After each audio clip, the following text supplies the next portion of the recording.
Hi everyone, मेरा नाम अभिषेक है और अगर आपको इस प्लेटफॉर्म पे होने वाली डिस्कशन से कुछ सीखने को मिलता है, आपके पर्सपेक्टिव में कुछ ऐड होता है तो कंसीडर करो सब्सक्राइब करना, लाइक करो और कोई फीडबैक है तो कमेंट में बता सकते हो। मैंने एक वीडियो देखी जिसमें कोई पूछ रहा है अभिजीत चाड़ा जी से कि क्यों नेहरू इतने ज़्यादा इनकॉम्पिटेंट होने के बाद भी इंडिया के पीएम बनने में कामयाब हो गए। अब मुझे नहीं पता कि लोगों को इस सवाल में कोई प्रॉब्लम दिख रही है या नहीं दिख रही, लेकिन मुझे पर्सनली काफ़ी ज़्यादा प्रॉब्लम दिख रही है इस सवाल में, क्योंकि नेहरू को इनकॉम्पिटेंट कहने के लिए आपको एक ख़ास तरीके से सोचना पड़ेगा जो कि जिसमें कि बहुत सारे पर्सपेक्टिव चीज़ों में नहीं आ रहे। फॉर एग्ज़ाम्पल, प्राइम मिनिस्टरशिप छोड़ दो, उससे पहले नेहरू कैम्ब्रिज में पढ़ते थे। इंडिया में उस वक्त जिसमें इंडियन लोग सेकंड दर्जे के सिटीजन्स होते थे, उस समय में किसी इंडियन के लिए कैम्ब्रिज में जाके, यूके में जाके, जो कि यूके में एक सिर्फ यूनिवर्सिटी नहीं है, ऑक्सफोर्ड और कैम्ब्रिज यूके की दो सबसे प्रेस्टिजियस इंस्टीट्यूशंस हैं, एजुकेशन इंस्टीट्यूशन।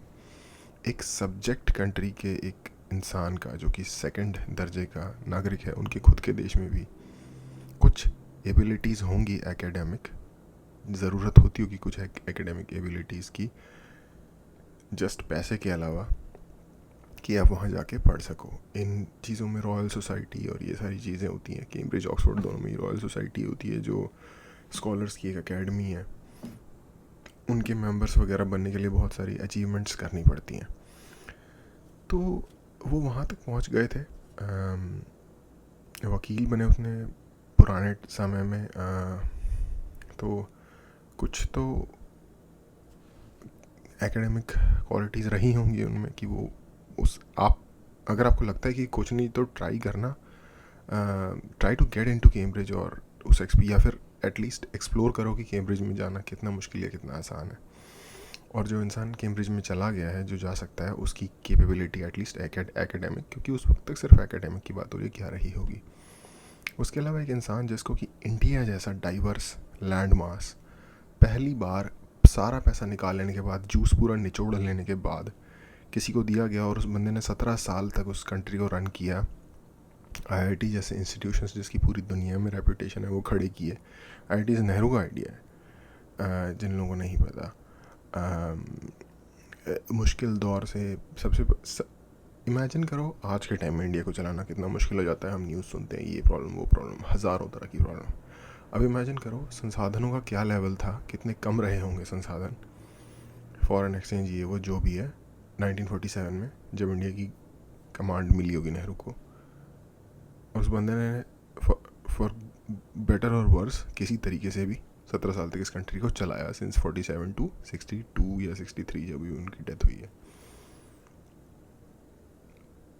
आपके हाथ में अगर एक, मैं अपनी बात करता हूँ, आपकी भी क्या बात करनी, मेरे हाथ में अगर एक बहुत बड़ी कंपनी दे दी जाए ना, जिसका $1 बिलियन का मार्केट कैप हो और इस तरह की सिचुएशन हो, जितने मुझे काम करने पड़ेंगे ना एक दिन में, मुझे नहीं लगता मैं उसे संभाल सकता हूँ। मेरी खुद की पर्सनल कैपेबिलिटी नहीं है।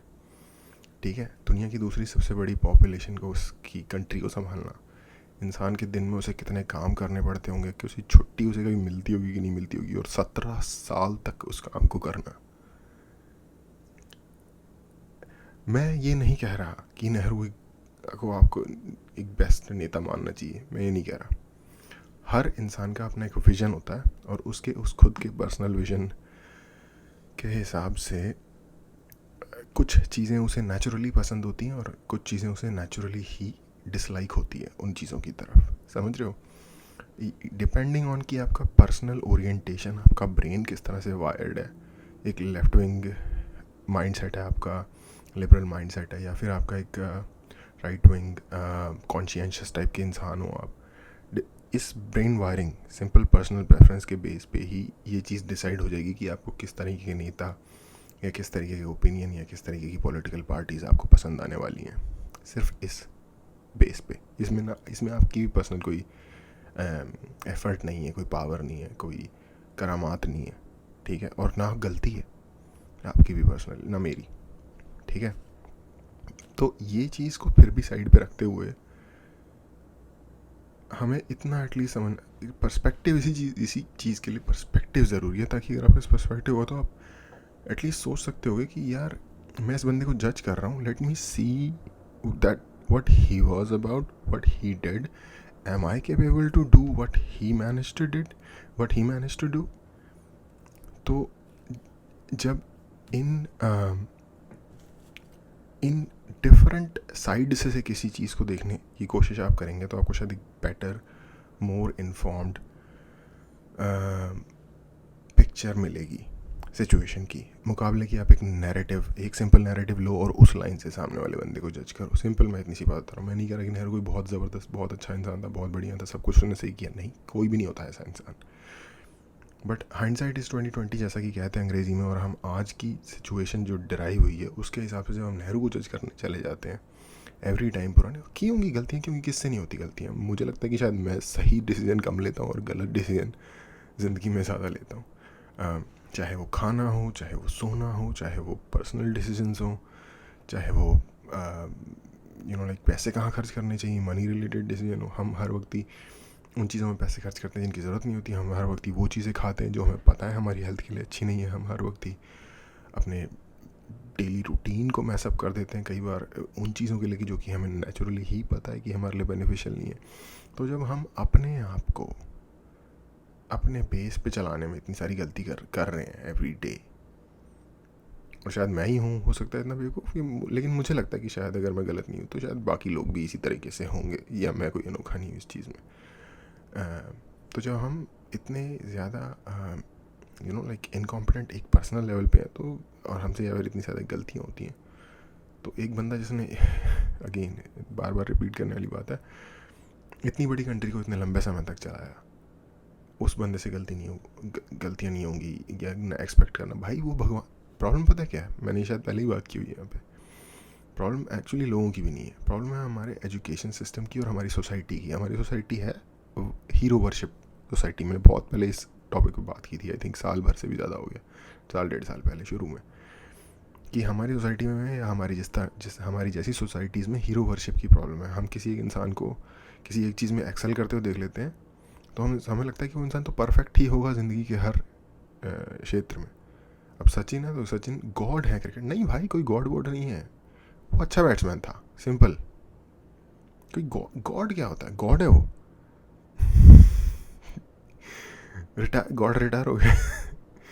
तो आई गेस हमारा एक ख़ास तरीके का माइंडसेट है, और हमें लगता है कि नेहरू गांधी अगर भाई इस फ्रीडम स्ट्रगलर थे तो वो परफेक्ट ही रहे होंगे। और राइट विंग वालों को लगता है कि अगर जैसे जो भी उनके लीडर्स हैं, जैसे आई थिंक आजकल सुभाष चंद्र बोस और भगत सिंह को ही ओरिजिनल लीडर माना जा रहा है। जितने भी ये थोड़े लेफ्ट के या थोड़े से नरम दल और गरम दल जो थे, तो नरम दल वालों को सीधा ही नीचे डाउन प्ले किया जा रहा है। मैं नहीं कह रहा उनके भी कंट्रीब्यूशन होंगे, पर इनके भी कंट्रीब्यूशन थे। ये लोग हैं दुनिया में जिनका एक ज़्यादा बड़े लेवल पे नाम है, ये लोग हैं जिन्होंने सरकार को चलाया। अब उसमें हम किसी भी तरीके की बात निकाल सकते हैं कि गवर्नमेंट ब्रिटिशर्स ने इनके साथ सेटिंग करके इनको कंट्री दे दी और इस वजह से कंट्री का आज का बुरा हाल है, अदरवाइज़ हम बहुत ज़्यादा आगे निकल गए होते यार। पर क्या हमारे साथ आज़ाद हुई सारी कंट्री में इतना ऐसा ही सिस्टम हुआ था? क्या हम इतने बेवकूफ़ हैं और ब्रिटिशर्स इतने चालाक थे? ऑफ कोर्स हमसे ज़्यादा चालाक थे, लेकिन क्या हम इतने ही गए गुजरे लोग हैं? जो हमें आज दिख रहा है उन लोगों को नहीं दिखा जो उस वक्त में ज़िंदा होंगे। क्योंकि हमारे साथ जितनी countries, Latin America, Africa, Asia, यही मेजर क्षेत्र हैं जहाँ पे कंट्रीज आज़ाद हुई हैं, हमारे साथ या हमारे बाद या हमारे से पहले। तो चाइना एक डेमोक्रेसी नहीं है, इज़राइल एक very specific type of country है जिसको आप काउंट इसलिए नहीं कर सकते क्योंकि पहली बात उनकी 1 करोड़ पॉपुलेशन भी नहीं है, दूसरी बात वहाँ पे जो इमिग्रेंट्स थे वो इमिग्रेंट्स कंटिन्यूसली एक ख़ास तरीके के जूइश इमिग्रेशन पे बेस्ड कंट्री है जो पैसा लेकर आए कंट्री में, ठीक है। उसके अलावा उनको बहुत ज़बरदस्त अमाउंट में फॉरेन एड मिलती है, ठीक है। तो चाइना डेमोक्रेसी नहीं है, अथॉरिटेरियन है। इज़राइल एक अपने आप में केस स्टडी है। तो हमें उनसे करना पड़ेगा मुकाबला जो हमारे जैसे हैं, जैसे कि इंडिया, पाकिस्तान, बांग्लादेश तो चलो बाद में हुआ, पाकिस्तान, ठीक है, श्रीलंका, बर्मा, ठीक है। बर्मा भी फिर बाद में कंटिन्यूसली डेमोक्रेसी और मिलिट्री डिक्टेटरशिप के बीच में स्ट्रगल करता जा रहा है। अभी पिछले कुछ शायद 10 साल हालात ठीक हुए थे, उसके बाद फिर दोबारा डूब गए पानी में। टर्की जो कि हमसे लगभग 40-45 साल पहले आज़ाद नहीं 1921, तो हमसे ऑलमोस्ट 25-30 साल पहले, ठीक है, अच्छा खासा जा रहा था। हालांकि टर्की अभी भी बहुत हालात बढ़िया है टर्की में हमारे मुकाबले, पर कैपिटल इनकम क्योंकि काउंट होती है। तो या कोई भी अफ्रीका कंट्री उठा के देख लो यार, हम इतनी बड़ी कंट्री और डेमोक्रेसी होने के बावजूद भी चल रहे हैं। ये एक मिरेकल है, क्योंकि हर पॉलिटिकल साइंटिस्ट ने इसके अगेंस्ट प्रेडिक्शन की थी कि ये कंट्री टूट जाएगी, यहाँ पे 36 तरीके की प्रॉब्लम्स आएंगी, ठीक है। लेकिन हम प्रॉब्लम्स हैं, लेकिन हम we are going ahead and we are going towards a better place जहाँ से हमने स्टार्ट किया था। तो और इसमें सब का पार्ट है। तो मैं सिर्फ बहुत लंबा टायर्ड हो गया वीडियो स्टार्ट करने से पहले, लेकिन मेरा सिर्फ इतना कहना है। एनीवे वीडियो को देखते हैं और साथ में फिर बात करेंगे। How did Nehru become so prominent in the Congress that he became the PM despite him being so incompetent, being suffering from inferiority complex all his life, etc. Okay, question ये है कि कांग्रेस में नेहरू इतने प्रोमिनेंट कैसे हो गए और PM कैसे बन गए, जबकि वो इनकॉम्पिटेंट थे, मीक थे, और सफ़र कर रहे थे इन्फीरियोरिटी कॉम्प्लेक्स में। अब क्वेश्चन देखो, इनकॉम्पिटेंट तो यार जब बंदे ने इतना कुछ अचीव कर लिया तो नहीं है वो, सिंपल बात ही है, ठीक है। इनकॉम्पिटेंट होता तो वहाँ नहीं पहुँचता, पहली चीज़, क्योंकि उस जगह कोई धक्का दे के नहीं पहुँचता continuously step by step. Meek directly ये नहीं पता होता उससे कि मीक से आप जज कर लोगे कि वो बंदा सफल नहीं हो पाएगा। आई थिंक अगर मैं गलत नहीं हूँ तो क्रिश्चियनिटी में एक मैसेज है कि the meek shall inherit the earth, क्योंकि वो शांत भी होते हैं। बहुत ज़्यादा एग्रेसिव कंटिन्यूसली होने से मुकाबले शांत रहना कंटिन्यूसली आपके लिए लॉन्ग टर्म में ज़्यादा स्ट्रेटेजिकली फ़ायदेमंद भी होगा। और उसके बाद इन्फीरियोरिटी कॉम्प्लेक्स भी आपकी सफलता के मामले में प्रॉब्लमेटिक हो सकता है, लेकिन कंटिन्यूसली स्टॉप नहीं लगा, परमानेंट स्टॉप नहीं लगा देगा उस पर। इन्फीरियोरिटी कॉम्प्लेक्स इस चीज़ को भी ड्राइव करता है कई बार कि आपको लग रहा होता है मैं कम हूँ लेकिन मुझे आगे जाना है, ठीक है, एक पुश भी लेकर आ सकता है। बट एनीवे देखते हैं कि इनका क्या जवाब है। Well, to understand why somebody like Shri Jawaharlal Nehru succeeded in the Congress Party, we have to understand what the Congress Party really was. The Congress Party was created in the 19th century by Alan Hume. The founder of the Congress Party was Alan Hume, an Englishman. He was British. And the only objective of the Congress Party was to create a proper civilized British mediated, British overseen freedom struggle for India. So a fake freedom struggle for India, and that would take the shape that the British desired it to take. Basically, it would be a non-violent freedom struggle. There would be no violence. So then you could categorize all violent freedom struggles, all violent manifestations of India's freedom aspirations as terrorism. So you see even that today in India's history textbooks. If you go to any university textbook of history, they will portray people like Bhagat Singh, etc. as terrorists or extremists. Okay. थोड़ी सी यहाँ पे मुझे problem दिख रही है argument, इस argument के अंदर, वो मैं ऐड कर देता हूँ। जब कांग्रेस एक्चुअली 1850s में या 60s में, मतलब somewhere 30 years before the starting of 1900 I think establish हो गई थी, अगर मैं गलत नहीं हूँ तो। और अप अंटिल 1930s फ्रीडम तो मांग ही नहीं रहे थे।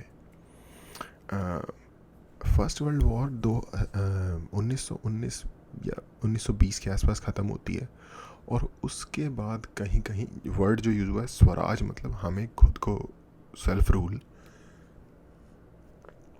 वो उसकी डिमांड होनी ही शुरू हुई है 1920 के बाद बेसिकली। कांग्रेस बन गई थी उससे लगभग 50-60 साल पहले। तो आई डोंट नो कि इस शांत नॉन वायलेंट फ्रीडम स्ट्रगल का गोल कैसे स्टार्ट सोच कर कैसे ये कांग्रेस बनाएंगे, लेकिन 60 साल तक फिर फ्रीडम की बात ही नहीं की उन्होंने। कांग्रेस बना दी लेकिन 60 साल तक 50 साल तक फ्रीडम की इन्होंने बात ही नहीं की। ये दो चीज़ें एक दूसरे के साथ जा नहीं रही हैं, मेरा ये सोचना है। So the objective of the Congress Party was to create a fake freedom struggle, right? A freedom struggle that was led by people who were British educated, who were Anglophones, who were Anglophiles, and whose first allegiance was to the crown of England, of Great Britain. So that was the objective, the plan, the agenda of the Congress Party, which was created by an Englishman. Okay, अब दो चीज़ें हैं। अंग्रेज़ों के द्वारा supervised freedom हम लेंगे, चलो पहले वाली जो मैंने उठाया था प्रॉब्लम, वो मान लेते हैं एक सेकंड के लिए, हालांकि उसका आंसर नहीं है, लेकिन मान लेते हैं कि चलो वो ना होता और ऐसा हुआ था। अब इसमें है दो प्रॉब्लम्स। पहली प्रॉब्लम ये है कि जितनी भी कंट्रीज़ यूके से इंडिपेंडेंट हुई, उनमें से ऑस्ट्रेलिया, न्यूजीलैंड, कनाडा, इन सब कंट्रीज़ ने अपने आप को कॉमनवेल्थ का मेंबर तो बना, वो तो खैर चलो इंडिया भी है, लेकिन सॉवरेनिटी क्वीन की रखी। जमैका में भी यही है। जमैका आपने कंट्री सुनी होगी, कैरिबियन में। एक और कंट्री है कैरिबियन में, बारबाडोस, जिसने आई थिंक पिछले एक महीने में क्वीन की सॉवरेनिटी अबैंडन की और एक फुली रिपब्लिक जिसको कहते हैं वो बन गया। ठीक है।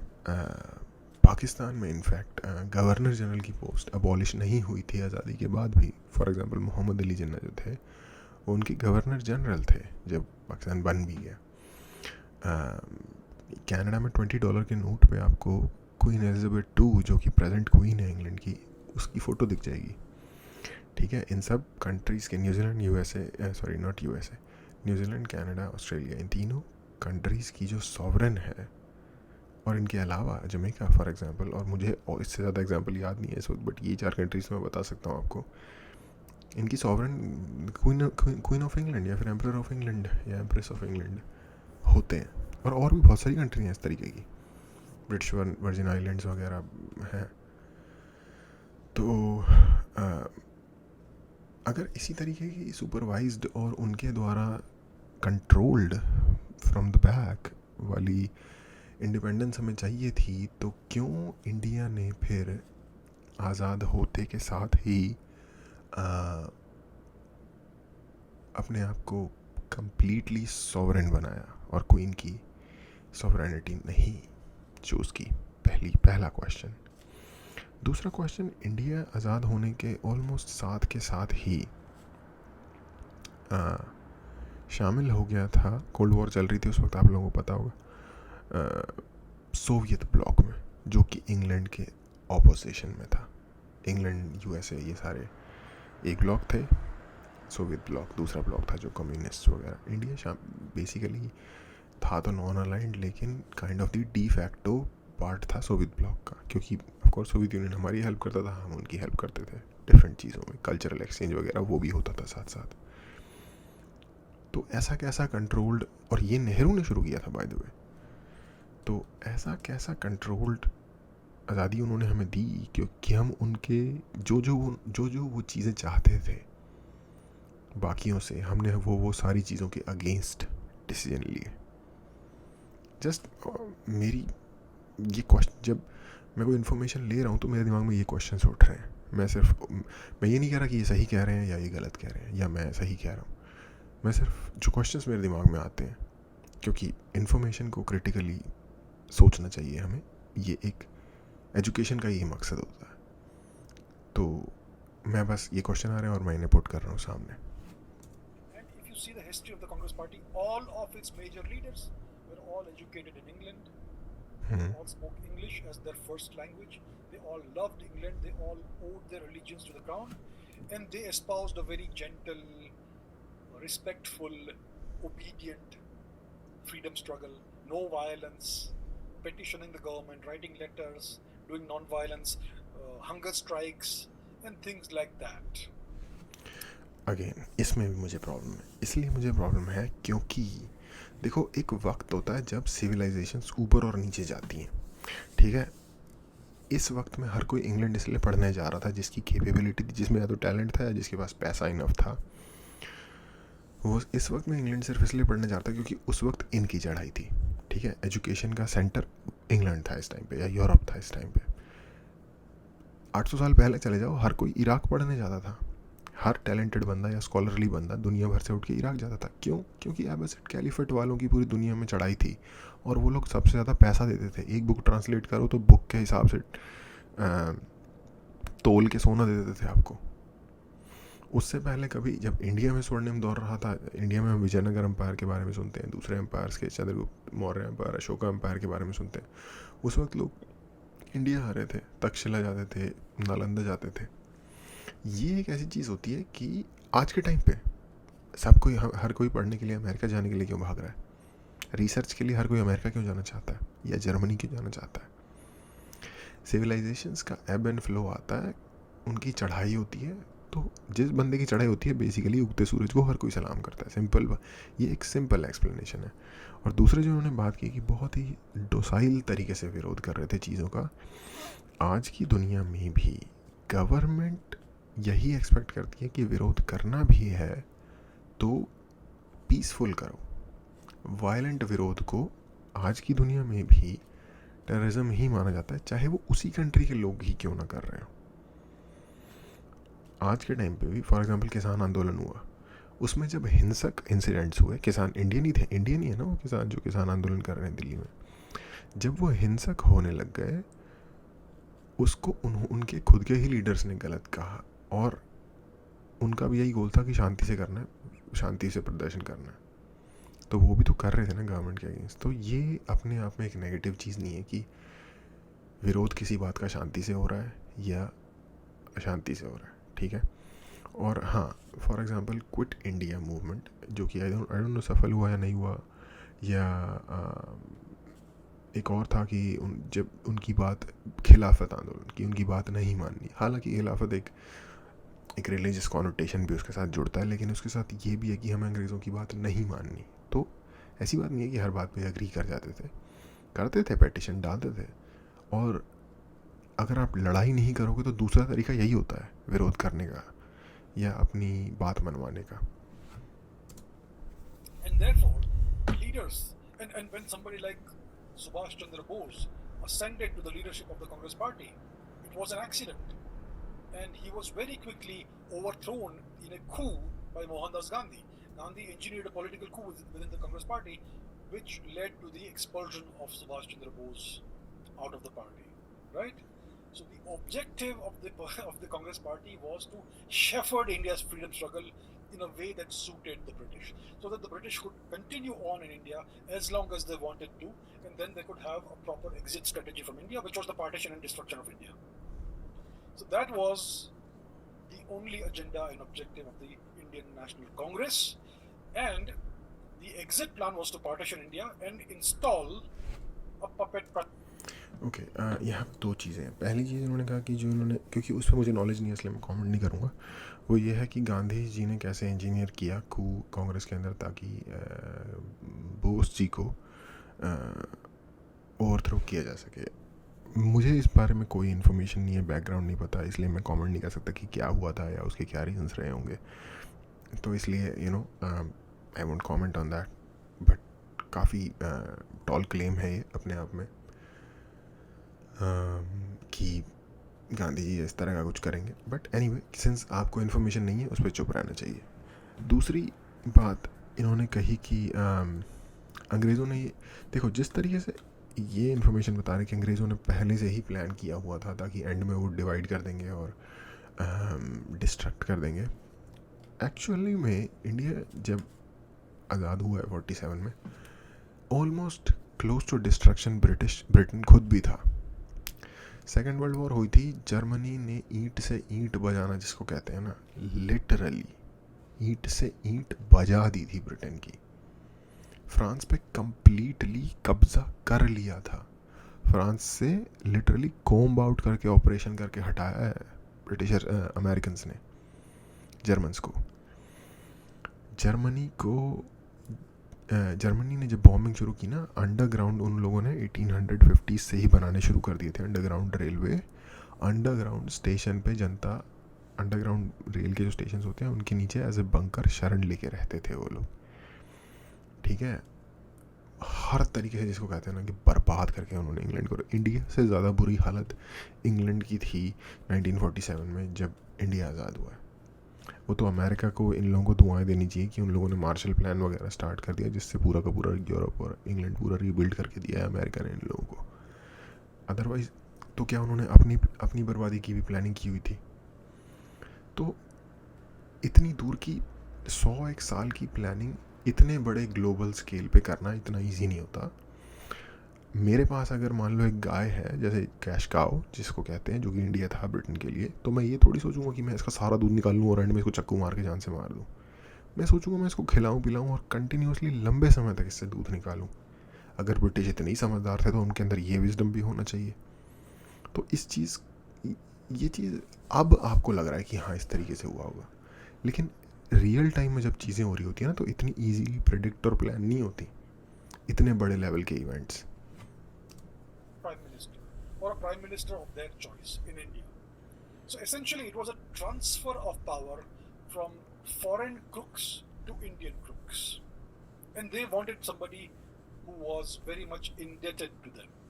So basically, when the partition happened, India became a dominion status country. Then there was this internal election. नहीं, अगेन ये भी मैं, इससे भी मैं थोड़ा सा अग्री नहीं करता। आज पता नहीं सारी बातें मुझे शायद गलत लग रही हैं। इंडियन क्रूक्स मैं नहीं बोलूँगा उनको। मुझे आप इतनी सारी कंट्रीज हैं दुनिया में डेमोक्रेटिक, दिखा दो कि यार ये लीडर बहुत ज़बरदस्त है, तो अगर काश नेहरू की जगह ये होता तो मैं ज़्यादा पसंद करता। मैं एग्जांपल दे देता हूँ, हेल्प कर देता हूँ। मैं सिंगापुर आज़ाद हुआ है हमसे भी बाद में। ली क्वान ह्यू को एक फ़िशिंग विलेज मिला था। बेसिकली सिंगापुर एक फ़िशिंग विलेज था। लोकेशन बहुत अच्छी थी, लेकिन था एक गाँव, कोई तरक्की नहीं। दुनिया की सबसे एडवांस कंट्री में उन्होंने कन्वर्ट कर दिया 40 साल के अंदर अंदर। पर ली क्वान ह्यू, आप सड़क पे अगर च्युइंगम भी आपने थूक दिया ना तो $2000 का फ़ाइन है। इंडिया में हेलमेट पहन के लोग चालान नहीं कटवाते, 100 रुपये दे देते हैं बाइक चलाते वक्त। वो वाले रूल अगर इंडिया में अप्लाई कर दिए जाए ना, ड्रग मिल गई ना आपके पास, सीधा गोली मारते हैं, सीधा कानूनी तौर पे गोली मारते हैं। हमारे यहाँ जितनी आज़ादी मिली हुई है ना जनता को नाजायज़, वो वाले रूल अगर यहाँ लागू हो गए। अभी मोदी सरकार ने थोड़ी बहुत सख्ती करनी शुरू की है, लोगों ने क्या क्या डिक्टेटर और पता नहीं क्या क्या कहना शुरू कर दिया, ठीक है। बिल्कुल, मतलब सिंगापुर की सख्ती का क्या बोलूँ मैं यार, 0.00001% भी नहीं किया होगा मोदी जी ने, और लोगों ने उनको इतनी गालियाँ देनी शुरू कर दी, डिक्टेटर है, ये है, वो है। लोगों की पता नहीं कहाँ कहाँ से धुआं निकलना शुरू हो गया। तो भाई कुछ चाहिए तो कुछ देना पड़ता है, कीमत है हर चीज़ की, उन लोगों ने कीमत चुकाई है। तो दिखा दो हमारे यहाँ से अच्छे नेता कौन सी कंट्री में, ज़रा मैं भी देख लूँ। है हमारे नेता बेकार, ये कोई प्रॉब्लम नहीं है इस बात में, पर अच्छे भी नेता हैं, बेकार भी नेता हैं। लालू जैसे चोर भी हैं हमारी कंट्री में, मायावती जैसे चोर भी हैं, मुलायम सिंह जैसे चोर भी हैं, और क्या कहते हैं जो गोवा के जो चीफ मिनिस्टर थे जिनका देहांत हो गया कुछ 1-2 साल पहले, जो डिफेंस मिनिस्टर भी रहे, उन जैसे लोग भी हैं। करमाकर या समथिंग उनका नाम था। तो उन जैसे भी हैं जिनके ऊपर कोई करप्शन का चार्ज नहीं है। त्रिपुरा के एक सीएम है जो पता नहीं काफ़ी लंबे टाइम से वहाँ पे सीएम है। सिक्किम के सीएम है पवन चामलिंग। वैसे वैसे लीडर भी हैं जिनके ऊपर कोई ऑलमोस्ट दाग नहीं है, कोई चार्ज नहीं है। मोदी के ऊपर करप्शन का फॉर एग्जांपल कोई चार्ज नहीं है। दूसरी चीज़ों के चार्ज होंगे, करप्शन का कोई चार्ज तो नहीं है, ठीक है। प्रणब मुखर्जी जैसे नेता हैं, अटल बिहारी वाजपेयी जैसे नेता हैं, जिन्होंने ऑलमोस्ट पूरी ज़िंदगी अपनी यार इंडिया ऐसी कंट्री में पूरी ज़िंदगी राजनीति की और कभी कोई दाग नहीं आया उन पे। तो हमारे लीडर ऑफ कोर्स बेवकूफ़ लीडर हैं जो जहाँ उन्हें नहीं होना चाहिए था, और गलत वजहों से, आइडेंटिटी पॉलिटिक्स, जातिवाद की पॉलिटिक्स की वजह से है सिंपली। शरद पवार चोरों में चोर। Anyway, let's move on. The Congress Party, in which Sardar Patel won almost all the votes. It was, I think, unanimous. And yet Gandhi, Mr. Gandhi, Mohandas Gandhi, arm twisted the Congress party into basically accepting Nehru undemocratically as the Prime Minister of India. So it was not a democratic process, it was an undemocratic process. Mr. Gandhi was basically furthering the agenda of the British in installing this great person, Shri Nehru ji, as the Prime Minister of India. So Nehru did not fight an election until the 1950s. I think the first Indian election, parliamentary election, was in 1951, I think. So 47 was merely a transfer of power from British to a bunch of people the British chose. That's what it was. And that's why Mr. Nehru, despite his wonderful characteristics, was able to become the Prime Minister of India. He was selected by the British. How did तो clearly ये यहाँ पता चल रहा है कि ये बिल्कुल भी नेहरू को पसंद नहीं करते कि इन्होंने जो बात की लास्ट में कि कैसे गांधी आर्म ट्विस्टेड, अगेन मुझे उस बारे में कोई नॉलेज नहीं है, मैं कमेंट नहीं करूँगा। कुछ पता होता तो मैं ज़रूर शेयर करता। यस, मैं इस बात से कुछ हद तक अग्री करता हूँ कि ब्रिटिशर्स कंफर्टेबल थे उन लोगों को पावर देने में जिनको उन्होंने power the, for example Congress led by Nehru.